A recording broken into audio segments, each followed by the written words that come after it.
Hi, Cassie Kitzmiller back with you. And I am so excited to be jumping into a topic today that I really don't think is talked about enough when it comes to building our businesses for the glory of the Lord and for kingdom impact.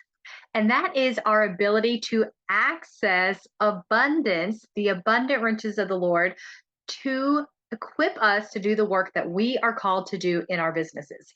It's not up to us to make it happen. It's not up to us to go out and struggle and strive and grind and make it on our own. That's the world's way, and it is not the kingdom way. Now, we do have a role to play. We are to co labor with Christ. We are to be equally yoked with believers, joining together, building our businesses together, doing the work of the Lord with a joyful heart unto Him, and doing it the Lord's way and doing it unto the will of the Lord. That is our role. And we do have an important role to play. And it does take active obedience on our part, but it shouldn't feel like a heavy burden. If it feels like a heavy burden, we're doing it in our strength and we're not doing it with the Lord. So, today, when we're talking about this topic, what we're wanting to dig deeper into the idea is if we have access to the abundance of the Lord, what is that abundance that we have access to and what is it not?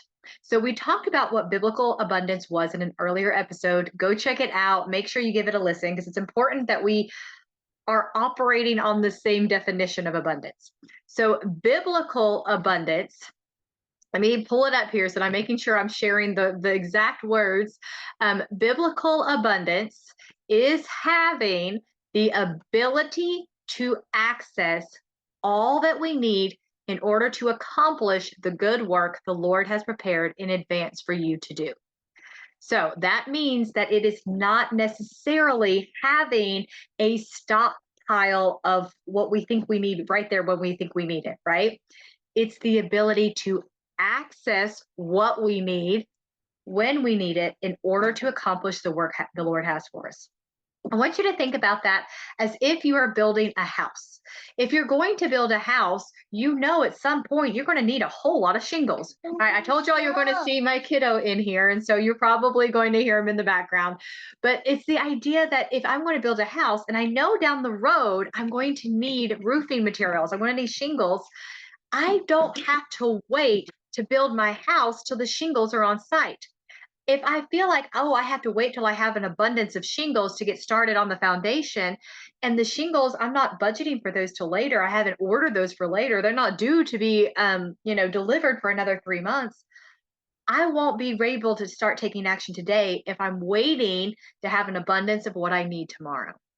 So often, our businesses, though, that's exactly what we do.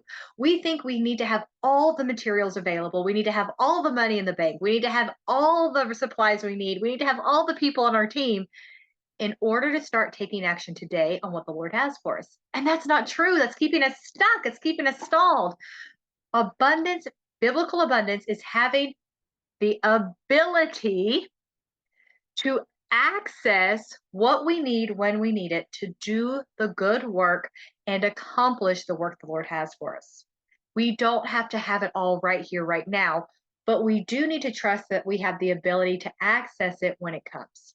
That is where we have to walk in absolute submission and reliance on the Lord. So, here are some things that abundance is not. Abundance is not a number in the bank account. Abundance is not, oh, when I see this number in the bank account, then I'm finally abundant, right? Ask Bill Gates. He probably still doesn't feel like he has enough. I mean, they're still out there. The Jeff Bezos and the Elon Musk's and the top of the top are still out there every day showing up, making more because they know that there's never going to be an abundance enough, right? When we're talking about abundance, it's not a number in the bank. It's not like we just get to check our bank account one day and be like, oh, I'm finally abundant here. Okay. Abundance is also not a number of assets under our belt.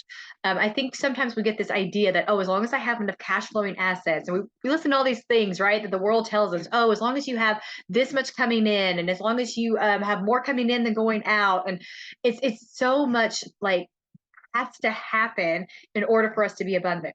That's not biblical abundance.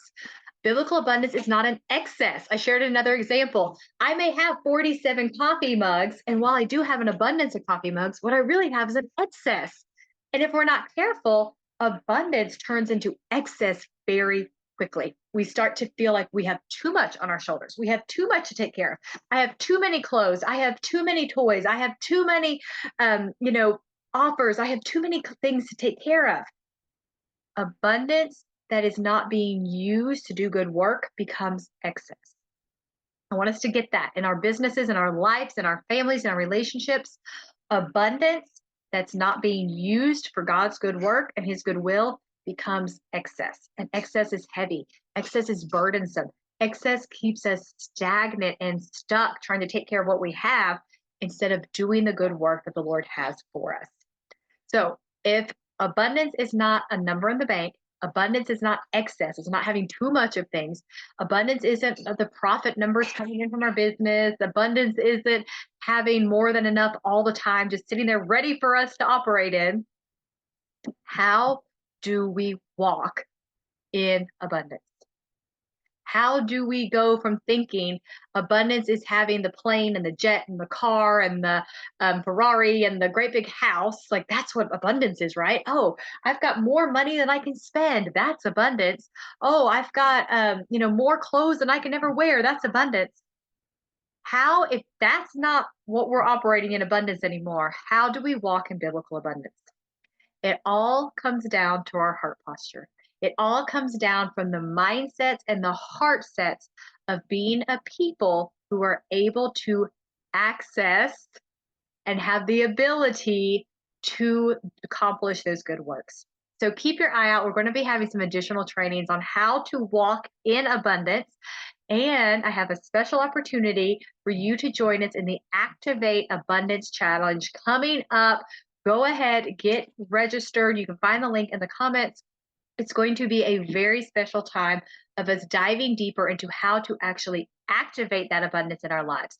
How do we activate that biblical abundance in our businesses? How do we walk so that we are a people who are able to access and activate and accomplish the good works the Lord has for us? All right, that is it for today. I hope you enjoyed this. Go ahead and get registered for that challenge. It is coming up, and I want to make sure that you join us live because that is where the transformation really happens. So go ahead and get registered, and I cannot wait to see you there as we activate abundance in your life and business. Talk to you soon.